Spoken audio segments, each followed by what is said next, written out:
آپ کہہ رہے ہیں کہ سپریم کمانڈر جیسے بڑے نام میں سوائے پریڈ میں سلامی لینے کے علاوہ کچھ نہیں. جو آرٹیکل 243 ہے یہ ڈسکس کرتا ہے کہ صدر پاکستان جو ہیں وہ سپریم کمانڈر ہوں گے. وہ بھائی دنیا بھر میں بدترین آمریتوں میں بھی ہیڈ آف دی اسٹیٹ کو جو ہے وہ سپریم کمانڈر کہا جاتا ہے. اور سپریم کمانڈر کے ویسے پلے کیا ہوتا ہے؟ سپریم کمانڈر سر تمام فورسز سپریم کمانڈر جو ہوتا ہے نا وہ جب پریڈ ہوتی ہے نا تو جیپ پہ کھڑا ہو کے تو وہ ایک سلامی ٹائپ کی لیتا، ورنہ اس کا سپریم کمانڈر کا بھائی کو ایسا کو تمام فورسز سپریم کمانڈر کے ماتحت ہوتی ہیں. ایک سمبولک آفس. میرے بھائی آپ کا یہ خیال ہے کہ یہ سپریم کمانڈر جو ہے یہ کہہ سکتا ہے کہ یہ آپ ایسا کریں کہ میں نے مطالعہ کیا ہے، میں نے جو پوری اسٹڈی کی ہے، آپ ایسا کریں کہ آپ ننگرہار پہ حملہ کرتے ہیں یہاں سے اسے؟ ہاں کہہ سکتا ہے. نہیں، he has no authority. He can give یہ order. فیڈرل کیبنٹ کے پاس تھا. سپریم کمانڈر کے سپریم کمانڈر کس چیز کا؟ نہیں تو بتا رہا ہوں یار کہ ایک علامتی عہدہ ہے، جیسے صدر کا عہدہ بھی تو علامتی ہے نا. کیا گریڈ 16 کا افسر جو ہے صدر بدل سکتا ہے؟ نہیں. اللہ آپ کو بس اسی طرح آرم فورسز کے آپ کہہ رہے ہیں کہ سپریم کمانڈر جیسے بڑے نام میں سوائے پریڈ میں سلامی لینے کے علاوہ کچھ نہیں. یار ایک علامتی عہدہ ہے نا، جیسے برطانیہ کا کنگ ہے وہ ہز میجسٹیز گورنمنٹ کہلاتی ہے. لیبر پارٹی اقتدار میں ہو، کنزرویٹو پارٹی ہو، ہز میجسٹی، لیکن اتھارٹی الٹیمیٹ وہ پرائم منسٹر کی چلتی ہے. یعنی prime minister and his cabinet اور ہر کیبنٹ یہی ہے نا. تو اس پہ زیادہ توجہ نہیں دی جا رہی. اس میں دوبارہ کہہ دیتا ہوں کہ میرا اپنا خیال ہے کہ نمبر 1 ایک آپ کہہ رہے ہیں کہ اس میں بھی 243 میں پیپلز پارٹی کو اعتراض نہیں ہوگا.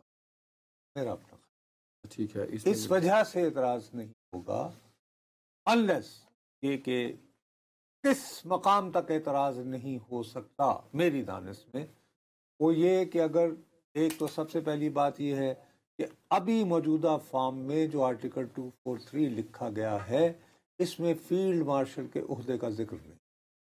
Chairman joint chief of staff committee کا ہے، چیف آف آرمی، ٹھیک 5 اسٹار جنرل کا نہیں ہے. اب اس میں اگر فیلڈ مارشل کا بھی ذکر ہو جائے تو ٹھیک ہے جی، ایک کانسٹیٹیوشنل کور مل گیا.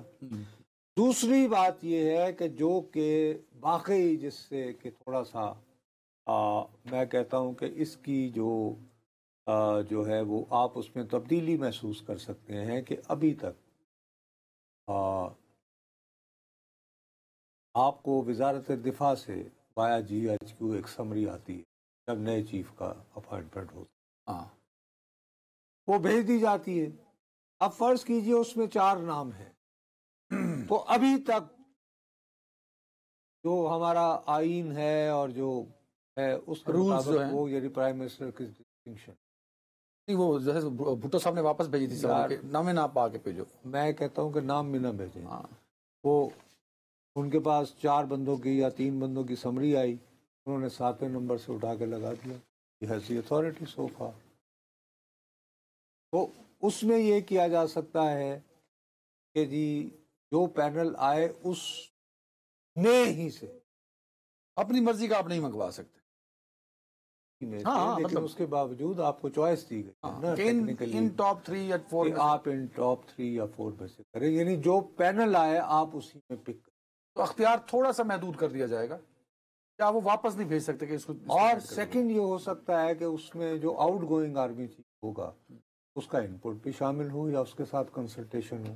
امکان میں اس صورت میں ہم کہہ سکتے ہیں کہ ہاں بھائی ایک کوالٹیٹیو چینج آئی ہے 243 میں، اس کو بدلا گیا ہے. اور اس حوالے سے وہ جو وزیر اعظم کی کوئی 1-1.5 مہینے کا جو ایک وہ بہت بنا ہوتا واقعی ہے، تو ذرا اس پہ یقینی طور پر جو ہے وہ اثر اللہ. لیکن دوسری طرف میں نے آپ کو کل یہ کہا تھا کہ اس کے حامیوں کا جو ایسی ترمیم چاہتے ہیں ان کا یہ کہنا ہے کہ جی آصف نواز مرحوم جنجوعہ کے بعد ان کے چونکہ اچانک وہ فوت ہو گئے تھے اپنی ٹرم پوری کیے بغیر، اس کے بعد سے آپ اور میرے جیسے منشی جو ہیں تو ہم شروع ہو جاتے ہیں کہ جی یہ بھی ہو سکتا ہے، یہ بھی ہو سکتا ہے، ان میں یہ خوبیاں ہیں، انہوں نے یہ کورس کیا ہوا ہے، ان کا یہ کمال ہے، ان کا وہ کمال ہے. ڈیفینس ایکسپرٹ بن جاتے ہیں. یا وہ ڈیفنس ایکسپرٹ بن جاتے ہیں. ان میں سے ہمارے بہت بڑے ایکسپرٹ تھے، انہوں نے پورا کہا تھا کہ یہ بھی ہو جائے گا، یہ بھی ہو، لیکن اس میں انہوں نے یہ کہا تھا، وہ جو ٹب میں بیٹھے تھے آج کل امریکہ میں ہوتے ہیں، انہوں نے یہ کہا تھا کہ پورا پنڈ مر جائے راحیل شریف نہیں ہوگا، اس لیے کہ جی ہی از کنسیڈرڈ اب میڈیوکر جنرل. خدا کا کرنا ہوا کہ وہی بن گئے. ان کا یہ نہیں کہ ان کی ساری انگریزی میڈیوکر والی جو ہے وہ رہ گئی. ادھر ہی رہ گئی. اچھا شیئر آف NFC والی کہانی سر. اچھا